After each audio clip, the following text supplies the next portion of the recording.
Welcome to Sasi media. இந்த வீடியோவில் என்ன பேச போகிறோம் அப்படின்னு பார்த்தீங்கன்னா, இந்த வார கேப்டன்ஷிப்பில் வந்து நம்ம அமித் ஜெயிச்சிட்டாப்ல.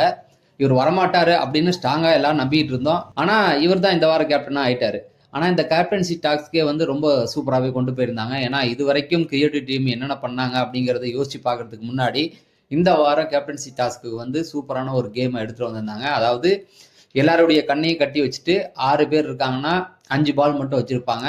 இப்போ ஒவ்வொரு ரவுண்டும் போய் ஒருத்தவங்க போய் தேடி அந்த பாலில் கரெக்டாக உட்காந்துடணும். அந்த பஸர் பெல் அடிக்கும்போது யார் உட்காரலையோ அவங்க அவுட்டு அப்படிங்கிற அந்த மியூசிக்கல் சேர் மாதிரி தான்.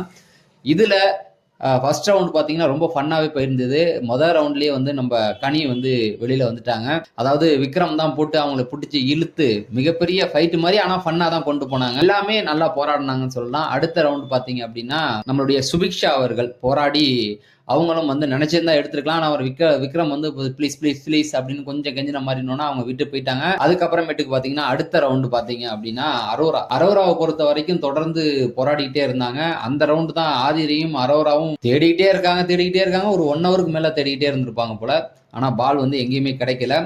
கடைசி ஒரு கட்டத்தில் அந்த இடத்துல ரொம்ப ஃபன்னாகவே அரோராவும் ஆதிரியும் சூப்பராகவே பண்ணிக்கிட்டு இருந்தாங்க. அந்த ரவுண்டு பார்த்தீங்க அப்படின்னா ஒரு கடைசி கட்டத்தில் அதாவது பால் வந்து விக்ரம் பக்கத்துலேயே தான் கிடந்தது.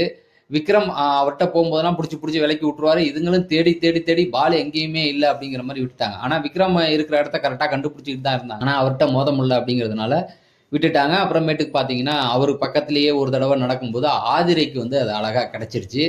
ஆதிரை உட்காந்துட்டாங்க. அரோரா வந்து வெளியில் வந்துட்டாங்க. அடுத்த ரவுண்டு பார்த்தீங்க அப்படின்னா இந்த ரவுண்டில் வந்து இவருக்கு அடிபட்டுடுச்சு கண்ணில் கொஞ்சம் அப்படியே தண்ணி வந்துக்கிட்டே தான் இருந்தது. அமித் அவர்களுக்கு அவர் தொடர்ந்து விளையாண்டுக்கிட்டு தான் இருந்தார். ஒரு ரவுண்ட் என்ன பண்ணாங்க, ஆதிரை வந்து இவர் மேலேயே ஏறிட்டாங்க. விக்ரம் பொத்துனா அவர் கீழே போட்டு விட்டாரு. இருந்தாலும் அவங்களும் வந்து தொடர்ந்து விளையாண்டாங்க. அடுத்த ரவுண்ட் பார்த்தீங்கன்னா விக்கல்ஸ் விக்ரமும் தேடி பார்த்துட்டு அவரும் வந்து அடுத்த ரவுண்டில் வெளியேறிட்டாரு. அதுக்கு அடுத்த ரவுண்டில் பார்த்தீங்கன்னா திவ்யா பொறுத்த வரைக்கும் பால் வந்து அந்த மூலையில் போய் உட்காந்து ஓட்டிட்டாங்க. அதை எஃப்ஜே நின்று சொல்லிகிட்டே இருந்தான், இவங்க பாருங்களேன் அதுலேயே போய் உட்காந்துக்குவாங்க அப்படின்னு. ஃபர்ஸ்ட் ரவுண்ட்லேருந்து ஒரு 5 ரவுண்ட் வரைக்கும் அப்படியே தாக்கு பிடிச்சிட்டாங்க. கடைசி ரவுண்டில் அவங்களுக்கு பால் கிடைக்கல. ஆதிரைக்கு பால் கிடைச்சிருச்சு. அவங்க உட்காந்துட்டாங்க. ஆதிரையும் அமித்தும் மோதினாங்க. இதில் தொடக்கத்திலேயே அமித்துக்கு வந்து பால் கிடைச்சிட்டு அவங்க உட்காந்துட்டாங்க. ஆதிரை தேடி பார்த்து முடியல அப்படின்ற மாதிரி ஆயிடுச்சு. நடுவராக வந்து நம்ம சபரி இருந்தாப்புல. கடைசியாக வந்து இந்த டைட்டில் வின்னர் அலௌன்ஸ் பண்ணுற மாதிரி அவர் வந்து அமித்தை வந்து கையை தூக்கி வின்னர் அப்படின்ற மாதிரி சொல்லிட்டாப்புல.